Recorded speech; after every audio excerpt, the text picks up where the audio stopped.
భార్య: మీరు రోజు తాగి ఎంజాయ్ చేస్తూ నన్ను మాత్రం వంటింటి కుందేలుని చేసేశారు.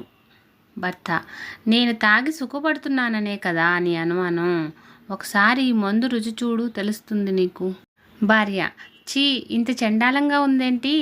నాలుగు మంట పుడుతోంది. ఎలా తాగుతున్నారండి? భర్త: ఏం చేయమంటావు బంగారం? నువ్వు ఇంటి పనిలో కష్టపడుతుంటే నేను మాత్రం ఎలా సుఖపడతాను? అందుకే ఎలా ఉన్నా కష్టపడి తాగుతున్నా.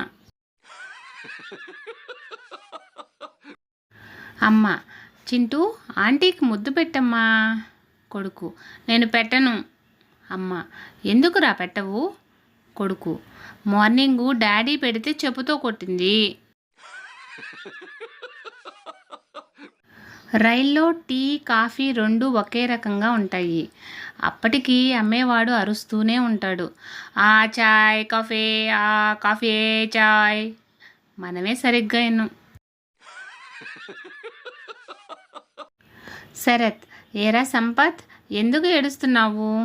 సంపత్: నడిచి వస్తుంటే దొంగలు అడ్డగిచ్చి సెల్లు, వాచి, పర్సు దోచుకెళ్లారు. శరత్: అదేంటి, ఎవరూ అడ్డుకోలేదా? సంపత్: నేను అస్సలు అరవలేదు. శరత్: అదేంట్రా, గట్టిగా కేకలు వేస్తే చుట్టుపక్కల వాళ్ళు వచ్చి అడ్డుకునేవాళ్ళు కదా. సంపత్: వాళ్ళు వచ్చేలోగా ఆ దొంగలు నా నోట్లో ఉన్న 2 బంగారు పళ్ళను కూడా పీక్కోబోతారని అరవలేదు. శరత్: బేబీ, ఇవాళ ఏం వంట చేశావు? ప్రియా: మ్యాగీ ఫ్రై, మ్యాగీ పులుసు, మ్యాగీ చట్నీ చేశా అండి.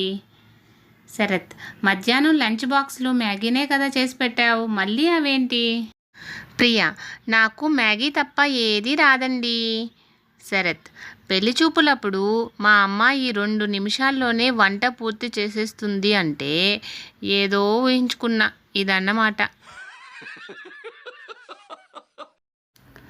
ఫ్రెండ్స్, ఇలాంటి మరిన్ని వీడియోస్ కోసం సన్ పాజిటివ్ థాట్స్ ఛానల్ను సబ్స్క్రైబ్ చేసుకొని సపోర్ట్ చేయండి. వీడియో నచ్చితే లైక్ చేసి షేర్ చేయండి.